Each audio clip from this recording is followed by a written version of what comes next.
नमस्कार दर्शक बंधु आज हूँ 8 सेप्टेम्बर सोमवार। चलतु देखने आज सकाळ किसी गुरुत्वपूर्ण खबर। जदि पर्यंत वीडियो को लाइक करना वीडियो को लाइक करने सह चैनल को सब्सक्राइब कर कमेंट माध्यम जनातु आपण मैंने क्यों जिले देखुंत। नंबर 1 भारतीय पाणीपाग विभाग अनुसार ओडिशार आसंता 7 ରୁ 13 सेप्टेम्बर जाए प्रबल अति प्रबल वर्षा सह घड़घड़ी और बिजुली होबार संभावना रही। मौसुमी सक्रिय थिबारु उत्तर पश्चिम बंगोपसागर और दक्षिण ओडिशा उत्तर आंध्र उपकूल वायुमंडलीय घूर्णिबल प्रभाव में वर्षार तीव्रता बढ़ी। आगामी 24 घंटा मध्य गंजाम गजपति रायगड़ा कोरापुट मालकानगिरी नवरंगपुर कलाहांडी और बलांगीर जिले में केतेक स्थान में प्रबल वर्षा सह घड़घड़ी बिजुली और 30 ରୁ 40 किलोमीटर बेगर पवन बहबार संभावना रही। यह जिलागुड़िक येलो वार्निंग जारी होती। सुंदरगढ़ झारसुगुड़ा बरगढ़ संबलपुर देवगढ़ अनुगुल ढेंकानाल केन्दुझर मयूरभंज सोनपुर बौद्ध नुआपड़ा कंधमाल पुरी खोर्धा और नयगढ़ में घड़घड़ी और बिजुली सह 30 ରୁ 40 किलोमीटर बेगर पवन बहबार संभावना रही। सोमवार मंगलवार मध्य मालकानगिरी कोरापुट रायगड़ा गजपति में प्रबल वर्षा और घड़घड़ी नहीं येलो वार्निंग जारी होती। नंबर 2 राज्य सरकार जनसाधारण अभियोग गुड़िकर प्रत्यक्ष शुणाणी करुछन्ति। एही क्रमे सेमानक सुविधा असुविधा बुझिया आवश्यक हेले विभिन्न जिले में कैबिनेट बैठक कराजियो बोली शनिवार दिन संबलपुर राज्यस्तरीय नुआखाई भेट अवसर में मुख्यमंत्री मोहन चरण माझी कहते। मुख्यमंत्री कहते नुआखाई आमको चाषी प्रति कृतज्ञ करिଥାଏ। नुआखाई उत्सव चाषी परिश्रम फलस्वरूप तेणु राज्य सरकार चाषी आय बहुगुणित करने लक्ष्य प्रतिबद्ध। संबलपुर होउछि वीरभूमि तेणु संबलपुर ऐतिहासिक स्वाधीनता संग्राम पीठ खिंडा समेत अन्य संग्रामी पीठर उन्नतीकरण पर राज्य सरकार पदक्षेप ग्रहण करेंगे। नंबर 3 उपराष्ट्रपति निर्वाचन आसंता 9 अनुष्ठित होगाकू जाउछि। या पूर्व रविवार विरोधी दल नेता नवीन पट्टनायक को 4 दिनिया नुआदिल्ली गस्त में जाउछन्ति। उपराष्ट्रपति निर्वाचन पूर्व नवीनक एक गस्त नहीं चर्चा जोर धरी। बीजेडी उपराष्ट्रपति निर्वाचन में एनडीए ना इंडिया मेंट प्रार्थी को समर्थन देवे से नहीं किसी स्पष्ट करना। विभिन्न समय एनडीए को समर्थन करने दल पर महंगा सब्यस्त होती अनेक नेता दल भितर विभिन्न स्थान में चर्चा करुछन्ति। हेले दलर आभिमुख्य उपराष्ट्रपति निर्वाचन में बदलिब नाही। यह उपरे समस्त नजर रही। नंबर 4 एणिकी एफएम रेडियो रे सुनिबे भुवनेश्वर ट्राफिक संबंधी सूचना। ट्राफिक स्थिति नहीं अपडेट देव कमिशनरेट पुलिस समस्त एफएम चैनल सह आलोचना करछि। कमिशनरेट पुलिस ट्राफिक पुलिस सह सेमाने मिसिकी काम करिवे। ट्राफिक परिचालन को सुदृढ़ करिया पय एभली पदक्षेप निया जायछि। आगो पार्वण आस्थिबार रास्तार जाम रो तथ्य देव एफएम रेडियो। नंबर 5 बायोमेट्रिक उपस्थान बाध्यतामूलक करछन्ति राज्य सरकार। पंचायत कर्मचारी मानकठार आरंभ करी बीडीओ पर्यंत समस्तक पय समान बायोमेट्रिक व्यवस्था करछन्ति सरकार। पंचायत ब्लॉक कार्यालय जिला परिषद कार्यालय में बायोमेट्रिक लागू हेबो। खूब शीघ्र बायोमेट्रिक व्यवस्था कार्यकारी करने को राज्य सरकार निर्देश देइछन्ति। नंबर 6 राज्यस्तरीय गुरु दिवस उत्सव में मुख्यमंत्री एक बड़ घोषणा करिसेंति। मुख्यमंत्री कहते आगामी 3 वर्ष में प्राय 45,000 शिक्षक पदवी पूरण हेबो। चुक्ति भित्तिक नुहे रेगुलर भित्तिक नियुक्ति दियाजियो बोली मुख्यमंत्री दृढ़तार सह कहते।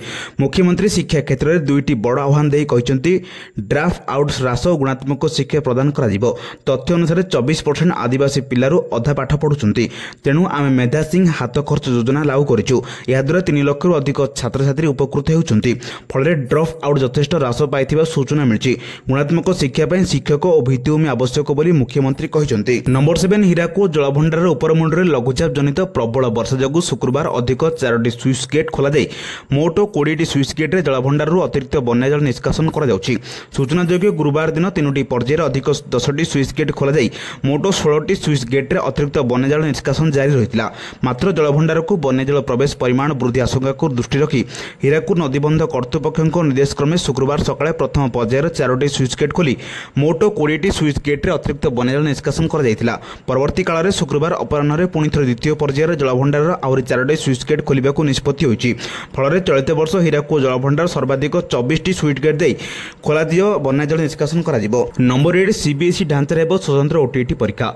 देश में 2टी प्रमुख परीक्षा परिचालना संस्था सीबीएसई और केंद्रीय विद्यालय परीक्षा परिचालना टेक्निक अनुଯାयी परीक्षा हेबो। माध्यमिक शिक्षा परिषद सभापति श्रीकांत राय बड़ सूचना देइछन्ति। ओटीटी परीक्षा विभ्राट होगा पर 2टी परीक्षा परिचालना संस्थार कौशल को अनुधान कर। आसंता 27 तारिख में स्वतंत्र ओटीटी परीक्षा। डिजिलकर बॉक्स ट्रंक रे प्रश्नपत्र पुलिस सहायता जीवो। जिलापाल एसपी और डीई को सहायता परीक्षा करा जीवो। बोर्ड सभापति सूचना अनुसार 193टी केन्द्र में स्वतंत्र ओटीटी परीक्षा हेबो। जहाँ प्रश्नपत्र ढांचा रही से अनुଯାयी एवं से सेंटर रे परीक्षा हेबो। नंबर 9 भट्टारिकांको मंदिर छुईला महानदीर बन्या जल। कटक बड़ंबार अधिष्ठाता मां देवी भट्टारिकांको मंदिर रे पसिछि महानदीर बन्या जल। हीराकुद जलभंडारर गेट खोला थिबारु मंदिर बेढारे बन्या जल प्रवेश करछि। बन्या जल जदिओ मांको मंदिर को छुईछि तथापि मांको जलाशय करि पारिनि।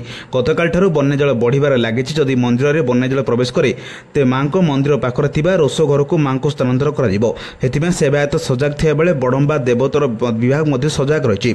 मंदिर रे मांकर पूजा रीति रे जेमिति कोळसळ व्याघात न घटे सेतिप्रति बड़ंबा देवोत्तर विभाग तरफरु व्यापक व्यवस्था करा जायछि। नंबर 9 108 एम्बुलेंस को नै सामना को आसेछि सांघातिक चित्र। 227 टी एम्बुलेंस हठात अचल होइजिबा रोगी सेवारु बाद पड़िछि। अचल होइतिबा एसबु एम्बुलेंस आसंता किछि दिन भितरे पुणी थरे रोगी सेवार शामिल हेबा आशंका कम रहिछि।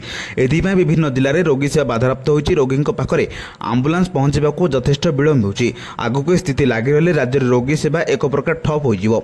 राज्य रे 860 टी 108 एम्बुलेंस सेवा प्रदान करूछि। या मधुर 420 टी एम्बुलेंस रो अवधि गत वर्ष डिसेंबर मासरो शेष हो जायछि। या बदलारे नु एम्बुलेंस को किना जिबा कथा हेले सरकारी स्तर रे वर्तमान सुधा नु एम्बुलेंस किनिबा निष्पत्ति होई पारु नाही। मास मास धरि तर्जमा प्रक्रिया जारी रहितिबारु एम्बुलेंस किना विलंब होछि। अन्यपटे गोटिए कोटी एम्बुलेंस 5 लाख रु अधिक किनिबा चालिबो ओ 5 वर्ष अवधि पूर्ण होइतिबारु एसबु एम्बुलेंस आ रोगी सेवा प्रदान अवस्था रे नाहंती। नंबर 11 राज्ययात्रा हाथीपल। रास्ता रे बुलुचंदी गोटिए कि दुईटी नि 19 टिकिया हाथीपल। एबे हाथी को देखि भयभीत स्थानीय लोके। एभଳି दृश्य देखिबाकू मिलिछि कटक आठगड़ मुंडुली रास्ता पारी हेउचंदी हाथी आ सेमानक पई रास्तार भय पार्श्वर अटकी रहिछि गाड़ी मोटर।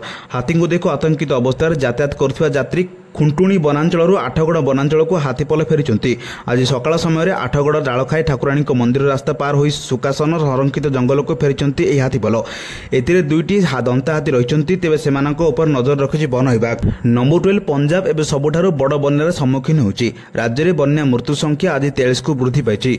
2000 अधिक गाँ प्रभावित होछि। सतलेज नदीर प्रखर सुओ जोगु लुधियाना जिलार पूर्व अंचल में बाक्रा नदीबंध प्रबल चापरे थिबा लुधियाना जिला प्रशासन हाई अलर्ट जारी कर बंध दुर्बल होतिबारु सारसाली बंत रवत हावस सिरा बुतकन मंगरताली धेरी वाकनेज खारदी खुर्दू मंगली कदर विपद संकेत तले रही। ए गाँव में लोक मान उच्च स्थान को जावाई निर्देश दि जाए सह सर्वाधिक सतर्कता अवलंबन करने कहुई।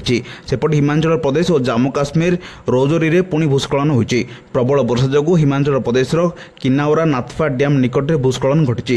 यह बड़ भयंकर थिला जार दृश्य कैमेरा रे कैद होती। नंबर 13 लोकसभा भवन कन्वेंशन सेंटर में आयोजित होती राज्यस्तरीय गुरु दिवस उत्सव। एथिरे मुख्य अतिथि भाव जोगदे स्कूल शिक्षा करिकुलम फ्रेमवर्क को उन्मोचन करछन्ती मुख्यमंत्री मोहन माझी। राज्यस्तरीय जातीय शिक्षानीति लागू होगा पर पाठ्यक्रम परिवर्तन कर राज्य में शिक्षा मान और शिक्षकों उन्नति पर सरकार ग्रहण कर एकाधिक पदक्षेप संपर्क में आलोकपात कर मुख्यमंत्री। 2024-25 मुख्यमंत्री शिक्षा पुरस्कार प्रदान कर प्रथम थर पर 18 वर्ष जाए पिला ड्रप आउट रखा घर घर बुली सर्भे कराउछन्ती। पिला स्कूल छाड़बार कारण खोजी यह निराकरण करने को उद्यम कर सरकार आरंभ कर निपुण ओडिशा मिशन को गोटे वर्ष पूरी। एथिरे गप गीत खेल माध्यम पिला पठन क्षमता वृद्धि कर यह अधीन आरंभ होइछि पढ़िबा गढ़िबा ओडिशा अभियान। फल मातृभाषा पठन दक्षता बढ़िबो। एथिपाई आवश्यक पठन सामग्री शुभारंभ करिसेंती मुख्यमंत्री मोहन चरण माझी। नंबर 14 मुख्यमंत्री मोहन चरण माझी आसंता काली दिल्ली गस्तर जिबे।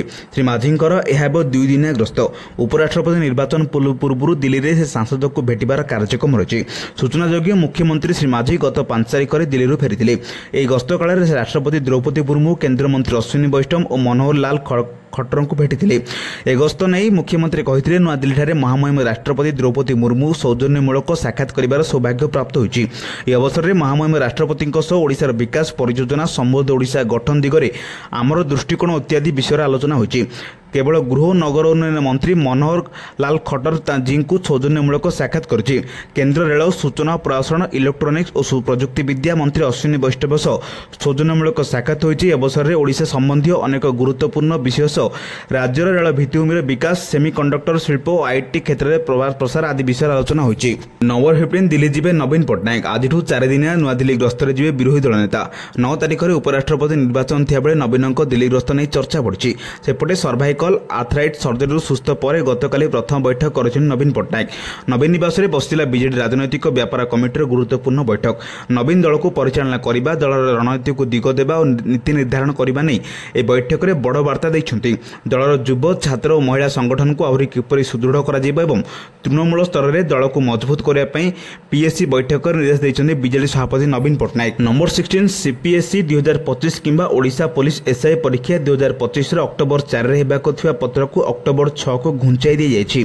ଏସ୍ଆଇ ପରୀକ୍ଷାରେ ତୃତୀୟ ପରୀକ୍ଷା ପତ୍ରରେ ପରିବର୍ତ୍ତନ ଆସିଛି। ତୃତୀୟ ପତ୍ରରେ ପଦାର୍ଥ ବିଜ୍ଞାନ ଏବଂ ରସାୟନ ବିଜ୍ଞାନ ବିଷୟ ଭାବରେ ରହିଛି ଏବଂ ଏହା ଅକ୍ଟୋବର 6ରେ ଅନୁଷ୍ଠିତ ହେବ।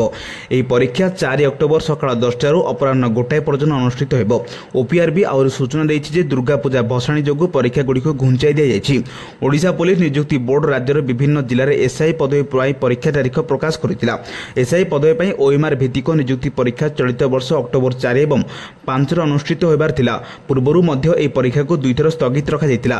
ଏସ୍ଆଇ ପଦବୀ ପାଇଁ ଓଏମ୍ଆର୍ ଭିତ୍ତିକ ନିଯୁକ୍ତି ପରୀକ୍ଷା ଅନୁଷ୍ଠିତ ହେବ। ଲିଖିତ ପରୀକ୍ଷା ଓଏମ୍ଆର୍ ସିଟ୍ ମାଧ୍ୟମରେ ଅନୁଷ୍ଠିତ ହେବ। ଏହା ବ୍ୟତୀତ ଓଡ଼ିଶା ପୋଲିସ ୱେବସାଇଟ୍ରୁ ପରୀକ୍ଷା କେନ୍ଦ୍ର ଏବଂ ପରୀକ୍ଷା ସୂଚୀ ବିଷୟରେ ଜାଣିବା ପାଇଁ ସେପ୍ଟେମ୍ବର 20 ପରେ ଆଡମିଟ୍ କାର୍ଡ ଡାଉନଲୋଡ୍ କରିବାକୁ ପରାମର୍ଶ ଦିଆଯାଇଛି। ନମ୍ବର 17 ରାଜ୍ୟରେ ଆହୁରି 3 ଦିନ ପ୍ରବଳ ବର୍ଷା ହେବ।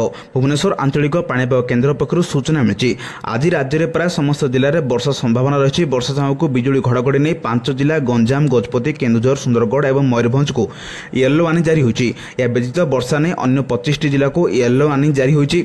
ଆସନ୍ତା 11 ତାରିଖ ସକାଳ ପର୍ଯ୍ୟନ୍ତ ରାଜ୍ୟରେ ବର୍ଷା ନେଇ ଚେତାବନୀ ଦିଆଯାଇଛି। ଏହି ସମୟରେ ଘଣ୍ଟା ପ୍ରତି 30ରୁ 40 କିଲୋମିଟର ବେଗରେ ପବନ ବହିପାରେ। କିଛି ଜିଲ୍ଲାରେ ପ୍ରବଳ ବର୍ଷା ଏବଂ କିଛି ଜିଲ୍ଲାରେ ହାଲୁକାରୁ ମଧ୍ୟମ ଧରଣର ବର୍ଷା ସମ୍ଭାବନା ଆଶଙ୍କା କରାଯାଉଛି। ନମ୍ବର 18 ନୀଳ ଆକାଶ ପାଇଁ ଆନ୍ତର୍ଜାତୀୟ ସ୍ୱଚ୍ଛ ବାୟୁ ଦିବସ ଅବସରରେ ଜଙ୍ଗଲ, ପରିବେଶ ଏବଂ ଜଳବାୟୁ ପରିବର୍ତ୍ତନ ବିଭାଗ ଅଧୀନରେ ରାଜ୍ୟ ପ୍ରଦୂଷଣ ନିୟନ୍ତ୍ରଣ ବୋର୍ଡ ଓ ପରିବେଶ ଅଧ୍ୟୟନ କେନ୍ଦ୍ରର ଯୁଗ୍ମ ସହଯୋଗରେ ଆଜି ସ୍ଥାନୀୟ ଫରେଷ୍ଟ ପାର୍କରେ ନୀଳ ଆକାଶ ପାଇଁ ଆନ୍ତର୍ଜାତୀୟ ସ୍ୱଚ୍ଛ ବାୟୁ ଦିବସ 2025 ପାଳନ କରିବା ଏବଂ ସ୍ୱଚ୍ଛ ପରିବେଶ ଏବଂ ସ୍ଥାନୀୟ ଜୀବନଶୈଳୀର ବାର୍ତ୍ତା ପ୍ରସାର କରିବା ଉଦ୍ଦେଶ୍ୟରେ ଏକ ବିଶାଳ ସଚେତନ ବାଇସାଇକେଲ ରାଲି ଆୟୋଜିତ ହୋଇଥିଲା। ଚଳିତ ବର୍ଷର ବିଷୟବସ୍ତୁ ସ୍ୱଚ୍ଛ ବାୟୁ ପାଇଁ ଦୌଡ଼, ବାୟୁ ପ୍ରଦୂଷଣ ବିରୁଦ୍ଧରେ ସାମୂହିକ ପଦକ୍ଷେପ ଏବଂ ସ୍ଥାୟୀ ଜୀବନଶୈଳୀର ପ୍ରୋତ୍ସାହନ ସମ୍ବନ୍ଧୀୟ ଜରୁରୀ ଆବଶ୍ୟକତା ଉପରେ ଆଲୋକପାତ କରିଛି। ନମ୍ବର 19 ପାର୍ବଣ ଋତୁରେ କେନ୍ଦ୍ର ସରକାର ନିଜର କର୍ମଚାରୀ ଏବଂ ପେନ୍ସନଭୋଗୀଙ୍କୁ ଏକ ବଡ଼ ଉପହାର ଦେବାକୁ ଯାଉଛନ୍ତି। ଜିଏସ୍ଟି ହାର ହ୍ରାସ ପରେ ଏବେ ସରକାର ମହଙ୍ଗା ଭତ୍ତା, ଡିଏ ଏବଂ ମହଙ୍ଗା ରିଲିଫରେ 3% ବୃଦ୍ଧି କରିବାକୁ ଯାଉଛନ୍ତି। କେନ୍ଦ୍ର ସରକାରଙ୍କ ଏହି ନିଷ୍ପତ୍ତି ଦ୍ୱାରା 1.2 କୋଟିରୁ ଅଧିକ କର୍ମଚାରୀ ଏବଂ ପେନ୍ସନଭୋଗୀଙ୍କୁ ଉପକୃତ ହେବେ। ସରକାରଙ୍କ ସୂତ୍ରରୁ ମିଳିଥିବା ସୂଚନା ଅନୁଯାୟୀ ଏନେଇ ଘୋଷଣା ଅକ୍ଟୋବରର ପ୍ରଥମ ସପ୍ତାହରେ କରାଯାଇପାରେ। ସରକାର ଏହି ଘୋଷଣା ପାଇଁ ସ୍ୱତନ୍ତ୍ର ଭାବରେ ଦୀପାବଳିରେ ସମୟକୁ ବାଛିଛନ୍ତି, ଯାହାଦ୍ୱାରା କର୍ମଚାରୀ ଏବଂ ପେନ୍ସନଭୋଗୀମାନେ ଏହି ଘୋଷଣା ମାଧ୍ୟମରେ ପାର୍ବଣ ଋତୁରେ ଅତିରିକ୍ତ ସୁବିଧା ପାଇପାରିବେ। ଡିଏ ବୃଦ୍ଧି ଘୋଷଣା ପରେ କର୍ମଚାରୀଙ୍କ ଡିଏ 55%ରୁ 58%କୁ ବୃଦ୍ଧି ପାଇବ। ଏହି ବୃଦ୍ଧି ଜୁଲାଇ 2025ରୁ କାର୍ଯ୍ୟକାରୀ ହେବ ବୋଲି କୁହାଯାଉଛି। ଅର୍ଥାତ୍ କର୍ମଚାରୀ ଏବଂ ପେନ୍ସନଭୋଗୀମାନଙ୍କୁ ଜୁଲାଇରୁ ସେପ୍ଟେମ୍ବର ପର୍ଯ୍ୟନ୍ତ 3 ମାସର ବକେୟା ମଧ୍ୟ ମିଳିବ, ଯାହା ଅକ୍ଟୋବର ମାସର ଦରମା ସହିତ ଦିଆଯିବାର ସମ୍ଭାବନା ରହିଛି। ନମ୍ବର 20 ଭାରତୀୟ କ୍ରିକେଟରେ ଏକ ବଡ଼ ପରିବର୍ତ୍ତନ ସଂକେତ ମିଳୁଛି। ଶୁଭମନ ଗିଲଙ୍କୁ ଭାରତୀୟ ଟି-20 ଦଳର ଉପ ଅଧିନାୟକ ଘୋଷଣା କରାଯିବା ପରେ ଏବେ ସେ ଦିନିକିଆ ଦଳର ଅଧିନାୟକ ହେବାକୁ ଯାଉଥିବା ଚର୍ଚ୍ଚା ଜୋର ଧରିଛି। ରୋହିତ ଶର୍ମାଙ୍କର ଦିନିକିଆ କ୍ରିକେଟ ଦୀର୍ଘକାଳୀନ ଭବିଷ୍ୟତ ନେଇ ସନ୍ଦେହ ବଢ଼ୁଥିବା ବେଳେ ଆଗାମୀ ଅଷ୍ଟ୍ରେଲିଆ ଗସ୍ତ ତାଙ୍କ ପାଇଁ ଅଧିନାୟକ ଭାବେ ଶେଷ ହୋଇପାରେ ବୋଲି ରିପୋର୍ଟରୁ ଜଣାପଡ଼ିଛି। 2027 ଦିନିକିଆ ବିଶ୍ୱକପ୍କୁ ଦୃଷ୍ଟିରେ ରଖି ଭାରତୀୟ କ୍ରିକେଟ ନିୟନ୍ତ୍ରକ ବୋର୍ଡ ନୂଆ ଅଧିନାୟକ ପ୍ରସ୍ତୁତ କରିବାକୁ ଚାହୁଁଛି। ରିପୋର୍ଟ ଅନୁଯାୟୀ ଗିଲଙ୍କୁ ଦିନିକିଆ ଅଧିନାୟକ କରିବା ନେଇ କୌଣସି ସନ୍ଦେହ ନାହିଁ, କେବଳ ଔପଚାରିକ ଘୋଷଣାର ଅପେକ୍ଷା ରହିଛି। ବର୍ତ୍ତମାନର ଅଧିନାୟକ ରୋହିତ ଶର୍ମା 50 ଓଭର ଫର୍ମାଟରେ ଖେଳି ଜାରି ରଖିବାକୁ ଓ 2027 ବିଶ୍ୱକପ୍ ଜିତିବାକୁ ଇଚ୍ଛୁକ ରହିଛନ୍ତି, କିନ୍ତୁ ଏହି ନିଷ୍ପତ୍ତି ସମ୍ପୂର୍ଣ୍ଣ ତାଙ୍କର ହାତରେ ନାହିଁ। ଅଷ୍ଟ୍ରେଲିଆ ଗସ୍ତ ପାଇଁ ଚାଲିଥିବା ବେଳେ ରୋହିତଙ୍କର ଉଚ୍ଚମାନର ପ୍ରଦର୍ଶନ ହିଁ ତାଙ୍କ ଭବିଷ୍ୟତ ନିଷ୍ପତ୍ତି ପ୍ରଭାବ ପକାଇପାରେ। ତେବେ 2027 ବିଶ୍ୱକପ୍ ପର୍ଯ୍ୟନ୍ତ ଭାରତର ଦିନିକିଆ ମ୍ୟାଚ୍ ସୀମିତ ଥିବାରୁ ରୋହିତ ଓ ବିରାଟ କୋହଲିଙ୍କ ପାଇଁ ପୂର୍ବ ପରି ଫର୍ମ ବଜାୟ ରଖିବା ଏକ ଚ୍ୟାଲେଞ୍ଜ ହେବ।